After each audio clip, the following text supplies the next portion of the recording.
Hey everybody, Tony Bears here again, and I'm with Russ, Robin, and Jay. in this episode of Movie Grades, we're going to be talking about Ghostbusters 2016, which these guys had to drag me to.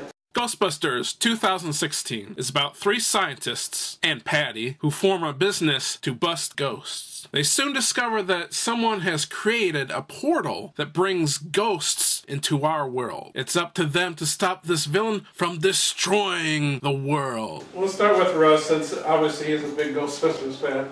let me begin by saying that I have been waiting for 19 years for this. Now I know you're thinking, but Russell, the reboot has been planned for 19 years.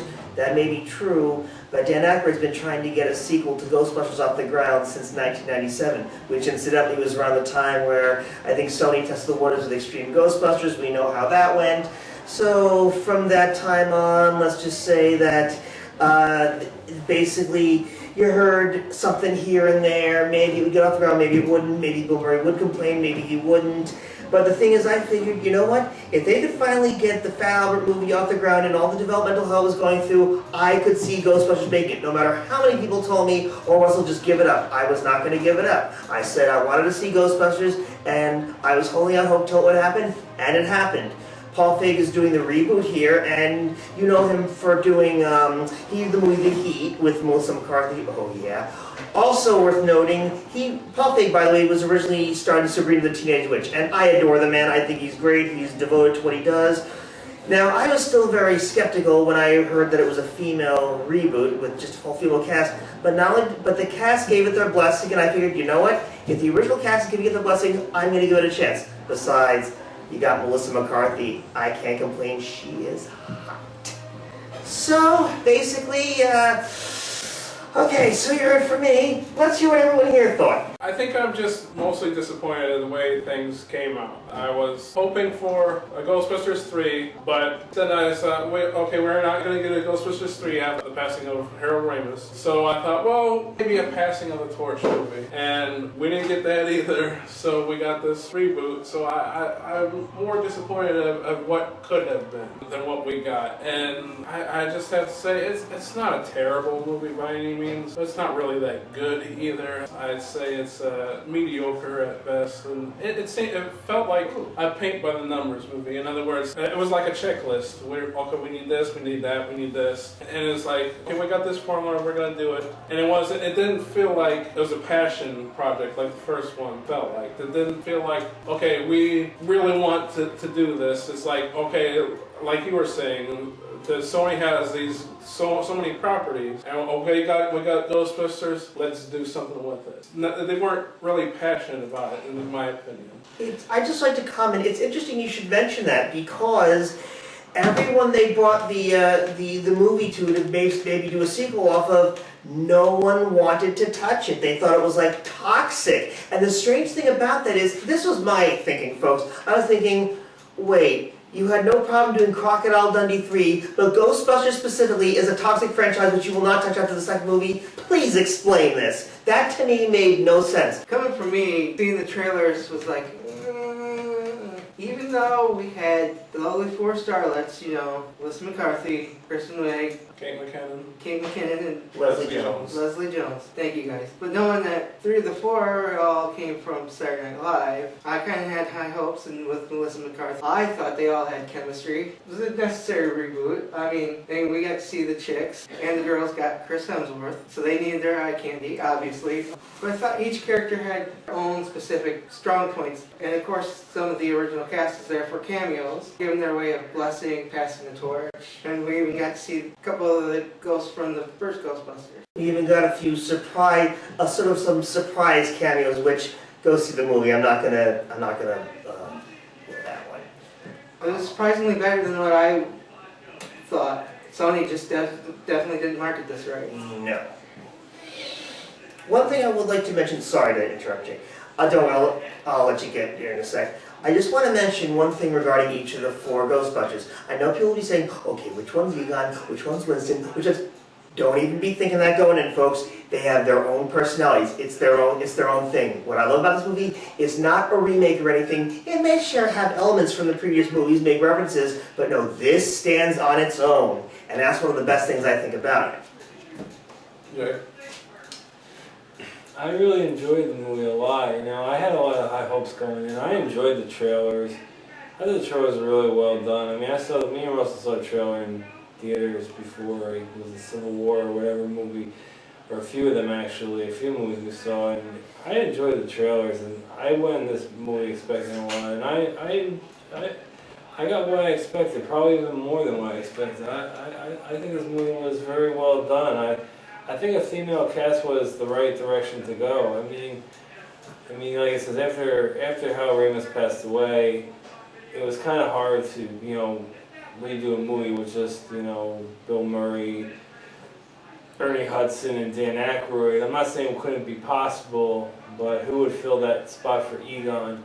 And yeah, don't think of like Russell said, don't think of these characters as their predecessor. Think of them as a new set of characters. They may take traits from the other four, but they are their own.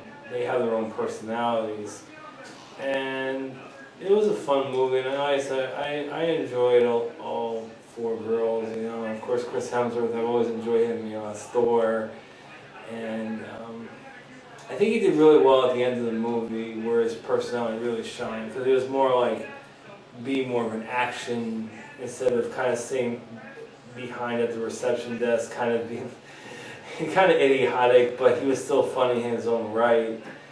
And there were some great cameos in this movie. We won't say much about it, but I think if you get the gist, you'll probably figure out who they are. Well, since you mentioned about Chris Hemsworth, I wanted to comment. Honestly, I think they could have put any eye candy in this movie and filled his spot. It wouldn't have mattered. Seriously, I mean, I don't know why specifically Chris Hemsworth was chosen. I didn't mind him, but I don't think he specifically added anything to the role. That's just my opinion. So I think we should just give our final grades and final thoughts, and that'll be it. So. Okay. I give it a B+. I mean, listen, I didn't go into this movie expecting to see the greatest thing in the world, but for what they did, I think they did a great job. Do I think it's the best movie of the year? No, not by a long shot, but it's a great addition to the franchise. So B+, definitely give it a watch. I think I'm gonna have to give it a C-. I felt that they just weren't inspired to do anything. I didn't feel that they did anything special, or it definitely was not better than the original. It's kind of like, why remake something if it still holds up today? And I felt the original one didn't need to be remade. So I don't know. I felt that it would have been better if they just kind of had a new adventure and stuff like this. I have to disagree with you guys. Okay, they had some of their own original stuff, but for the most part, I just felt it was the same movie with a new gimmick of, okay, well now they're all female. To me, the comedy didn't work too well. Speaking of Chris Hemsworth, I actually thought he was really good in his acting. His delivery was really well. I think his comic timing was really well. The thing is, the character he was playing was totally unbelievable for me. I felt that no one is this stupid, or very few people are this stupid. He just seemed like a cartoon character. It didn't work for me. The girls, they had good chemistry. The characters, they didn't seem to have much to do. I mean, it was just like they were one-note things. Kristen Wiig, for example, she was the least entertaining to me. I mean, I felt that Holtzman, I thought that she was just trying anything and throwing it at the camera and see if it sticks. You know, I'm going to do a dance here. I'm going to speak weird this time. I'm going to try something. It just came off like nobody acts like that in my opinion. Melissa McCarthy, I liked her. She seemed like the most human in my opinion, most like a normal person. She was kind of a jerk at the beginning. She did something bad to the Kristen Wiig character, but she grew on me. Leslie Jones, I thought, I was like, she didn't bring much to the table. Like you guys were saying, that they each had something to add. Her character, okay, she knew about a building, and so that's what she added. Holtzman did the gadgets and stuff, but everyone else just kind of, okay, whatever. Great job wrapping it up there. Yeah. So, yes, off and Robin. Surprisingly, I really enjoyed this better than what I thought. I thought that they had great chemistry all together, all four of them. And of course, you know, Sony's already announced a sequel. So we got that going for us. I'm interested in that. Seeing how they pull this one off. Let's see, Chris Hemsworth's funny. Let's see, the cameos, the ghosts, the special effects. We saw this in 3D. I like the 3D aspect. I like that the slime was coming at us. I ducked a few times. Yeah. Ghosts were coming up from the corner. I was ducking. That really made it a whole lot, a really good experience for me. Yeah, I think. So what's your grade? Final grade. Oh, B minus. Okay. I will say this. I think when I saw the trailer in 3D, I was like, oh, we gotta see this in 3D. But unfortunately, to me, I don't think it would have really mattered if we saw it in 3D or not. The 3D really didn't do anything for me, unlike some other movies I've seen. I mean, yeah, the ghost came out, some of the slime, but it really didn't work like a second time or a third time like it did in the trailer that I saw with the girl like throwing up on Aaron. That's Kristen Wiig's character, by the way. But overall, I thought the movie was really well, and I'm gonna give this movie a solid B. Just because, you know, it had its flaws too. Like I said, it wasn't perfect. It wasn't the best summer blockbuster movie of the year. But I enjoyed it a lot. It was a fun ride. It was enjoyable, and it was very exciting in its nature. And yes, the girls did work very well together in their chemistry together. And hopefully the sequel will be better. Hopefully. Anything else, or that's it? That's it. Alright. Sayonara. Busted makes me feel good. Who are you gonna call? This video is sponsored by the Crazy Kings of Toys. Check them out for all your toy needs and find out why they are so crazy. Find them on Amazon, eBay, Bricklink, and Facebook. Links are in the description. Toxic Pop has a new Facebook page.